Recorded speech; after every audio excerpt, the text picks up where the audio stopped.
Si bien la ley se promulgó en mayo del 2006, el reglamento se publicó en julio del 2007.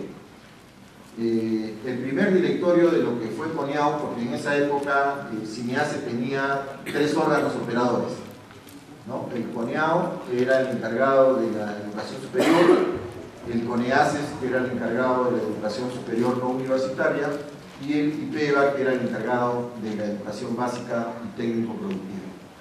Por esos 3 órganos operadores, con la promulgación de la ley universitaria y la reorganización del CINEACE ya no existe. Pero digamos, en todo caso en sus inicios, en noviembre de 2007 se instaló el primer directorio de CONEAU y la dirección de certificación empezó a funcionar en mayo del 2008. Entonces, digamos que al momento tenemos ya prácticamente 7 años de implementación desde que se instaló la dirección de evaluación y certificación. Sin embargo, la certificación profesional en el Perú no surge con la ley del CINEACE. ¿Ya? Antes de la ley del CINEACE ya habían colegios profesionales que estaban trabajando este tema, ¿no? En el caso de salud, básicamente estaban trabajando este tema el colegio médico, el colegio de enfermeros y el colegio de obstetras. ¿Ya? Entonces el colegio de enfermeros empezó una experiencia para certificar en base a competencias a enfermeras del primer nivel de atención. Establecieron las competencias que tenían que evaluar y digamos lo novedoso, lo importante de esa experiencia fue que empezaron a hacer la evaluación no en condiciones simuladas sino en situaciones reales de trabajo. ¿Ya? Los equipos evaluadores iban donde estaban las enfermeras trabajando y ahí las evaluaban. Y entonces,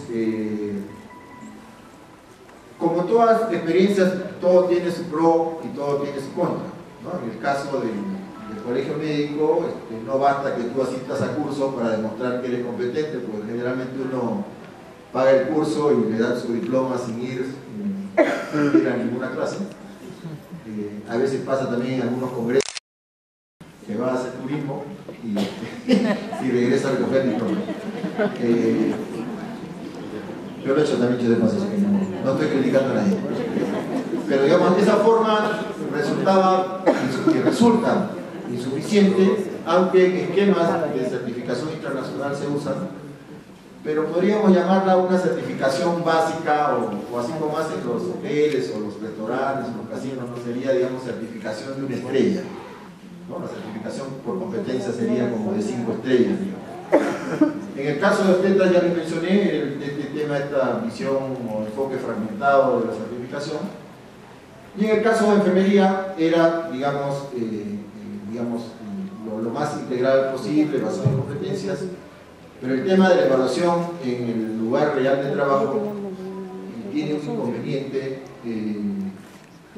por el tema de la intervención que puede ser evaluada, ¿no? Por ejemplo, si yo estoy evaluando competencias en el lugar de trabajo a una enfermera que está vacunando y a ese niño le pasa algo, ¿quién responde por eso? El que fue a evaluar y no se dio cuenta que estaba haciéndolo mal porque no puede meterse, porque tiene que estar viendo cómo lo hace. Es el responsable del servicio porque dejó que vayan a evaluar en su trabajo. Es la profesional porque aún no siendo realmente competente hace el procedimiento solo para pasar la evaluación. ¿Quién responde por lo que le pase eventualmente al niño, una discapacidad temporal, una discapacidad permanente o eventualmente la muerte? O sea, en salud son temas bien complicados, ¿no? Por ejemplo, en el colegio médico, hasta antes de esta última versión de competencias que tienen, habían puesto como evaluar competencias en abdomen agudo quirúrgico y querían evaluarlos en las emergencias de los hospitales. Entonces decían, ¿y qué pasa si no detecta que ese es un abdomen agudo quirúrgico o cómo lo resuelve el evaluado? Y entonces ahí hay un tema complicado. Pero aún así, suponiendo que tengan todas garantizadas todas las condiciones de que no haya un evento adverso, está el tema ético, ¿no? Está el tema de que siempre a nosotros, con los juramentos hipocráticos, es nuestra primera máxima de profesional de salud, lo primero es no hacer daño. Y segundo, que las personas tendrían que saber que quien lo está atendiendo está siendo evaluado y tendría que firmar un consentimiento informado para someterse a una intervención con un profesional que está siendo evaluado, ¿no? Porque si está siendo evaluado tienes el riesgo de que no lo haga bien, ¿no? Entonces, ese tema es un tema que es importante tenerlo en cuenta y por lo cual generalmente ahora la certificación que hacemos es en condiciones simuladas, pero como ustedes sabrán también hay simulación y simulación, que es un tema que cuando veamos el tema de los centros de evaluación de competencias les voy a comentar. Entonces, lo que quería comentarles es que este tema de la certificación no nace con el CINEASE y que el Colegio de Enfermeros ya lo venía haciendo antes de CINEASE.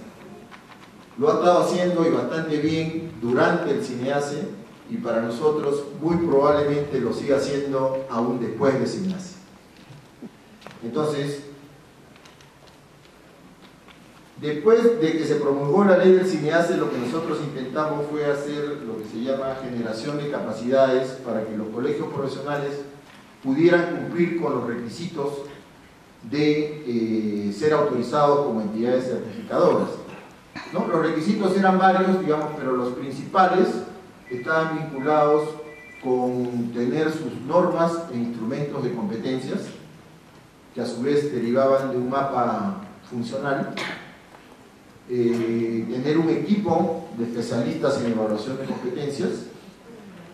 Ahí el problema era que en nuestro país nadie forma especialistas en evaluación de competencias.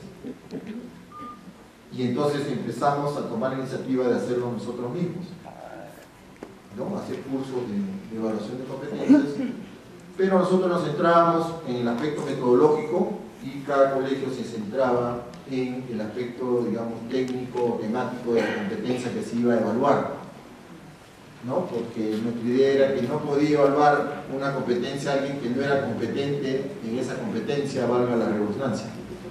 Y entonces empezamos a formar evaluadores de competencias. El otro requisito clave era el disponer de centros de infraestructura para la evaluación, ¿no? Que nosotros la personalizamos como disponer de centros de evaluación de competencias. Y entonces ahí también es donde los colegios han hecho una inversión, bueno, en algunos casos mediana y en otros casos bastante grande. Bueno, ahí hay unas fotos, ahí reconocen seguro al doctor Ugarte, es ministro de salud, está secuestrado, aunque un poco más joven soy yo. Esta foto de la derecha es la primera enfermera certificada. Fue el primer diploma que entregamos, que fue una ceremonia en la Cámara de Comercio de Lima, ¿no? Se hizo una ceremonia para las 200 primeras enfermeras certificadas. Bajo esta modalidad, como les digo, ya el colegio había tenido una experiencia previa, ¿no? El colegio de enfermeros fue el primer colegio autorizado como entidad certificadora. Esto fue en 2010. Y bueno, tengo la satisfacción personal de que ese certificado llega a mi firma, así que ya solo con eso pasé a la historia. Voy a tratar de firmar la renovación. Bueno, estos son los 9 colegios que están autorizados. Repito, ustedes fueron los primeros. En octubre del 2010 se siguió el colegio odontológico y el más reciente, el colegio de tecnólogos médicos, en diciembre del 2003.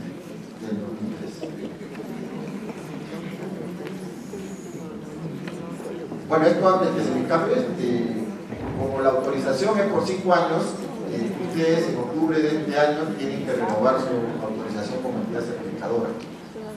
Y entonces, pero esto nos agarra en plena reorganización del CINEASE, así que algo vamos a hacer ahí.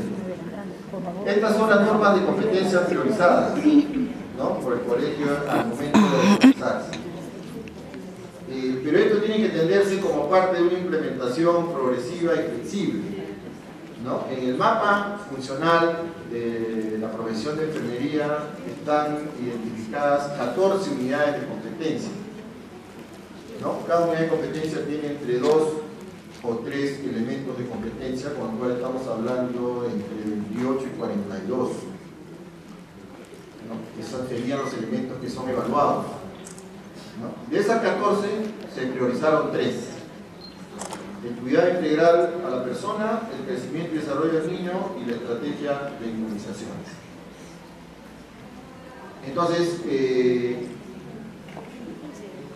¿qué competencias evalúan, qué competencias priorizan? Eso lo define cada colegio profesional, ¿ya? En este caso lo definió el Colegio de Enfermeros en su momento, pero es dinámico, ¿no? Y entonces, si ahora se considera que esas competencias ya no son, o algunas de ellas ya no son, que deberían incluirse otras, el colegio tiene toda la potestad de informarnos de los cambios que quiere hacer. O sea, en ese punto no hay ninguna restricción, ¿no? El tema es que también dentro de esta implementación progresiva y flexible, nosotros pensábamos ilusamente hacer un tránsito que iba a ir a ser algo así como que muy lineal o muy paso a paso. Primero empezar a certificar las enfermeras de práctica general, después que estén todas certificadas, empezar con las especialidades, y después que estén certificadas todas las especialistas, empezar con las enfermeras que se dedican a gestión, a docencia o a investigación.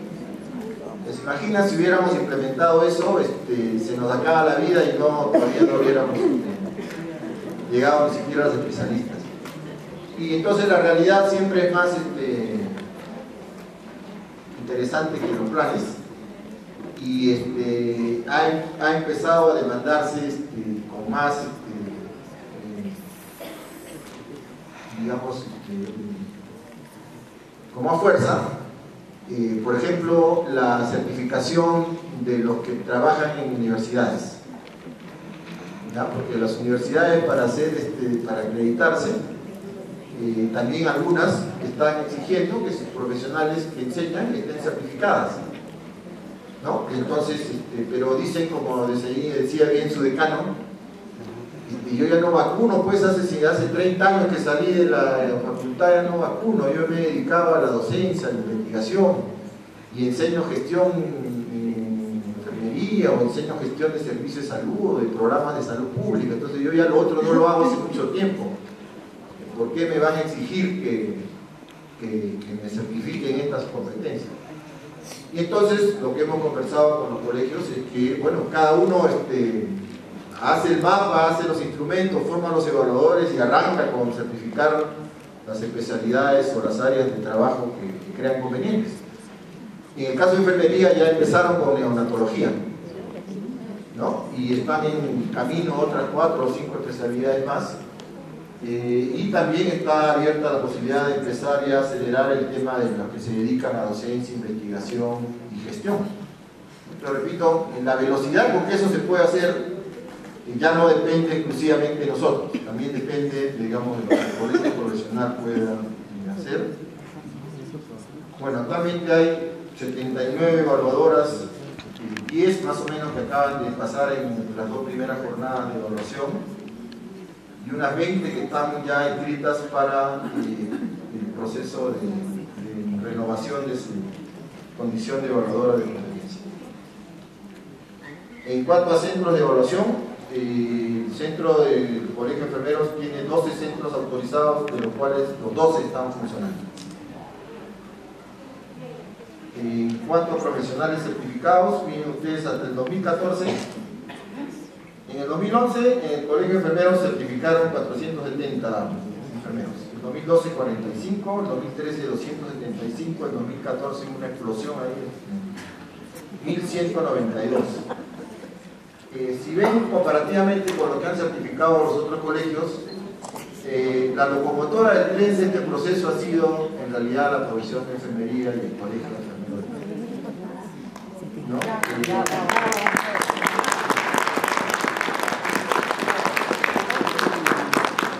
Y como les decía y les repito, ustedes empezaron antes y me hacen, lo están haciendo bastante bien y van a seguir probablemente después sin hacer. Esto es, digamos, al primer semestre de este año ya han llegado a certificar 547 enfermeras, ¿no? Por lo cual están más o menos a la mitad de lo que tuvieron el año pasado, por lo cual si siguen al mismo ritmo probablemente igualen o eventualmente superen. Estas son las regiones en las que están. Estas son las regiones digamos, de residencia de las enfermeras certificadas. No es que sean donde están los centros de evaluación necesariamente. Entonces está Arequipa, Cusco, Huancavelica, Ica, La Libertad, Lima obviamente, ¿no? Concentra la mayor cantidad. Esto es datos hasta mayo de este año. Lima, provincias y Ucayali.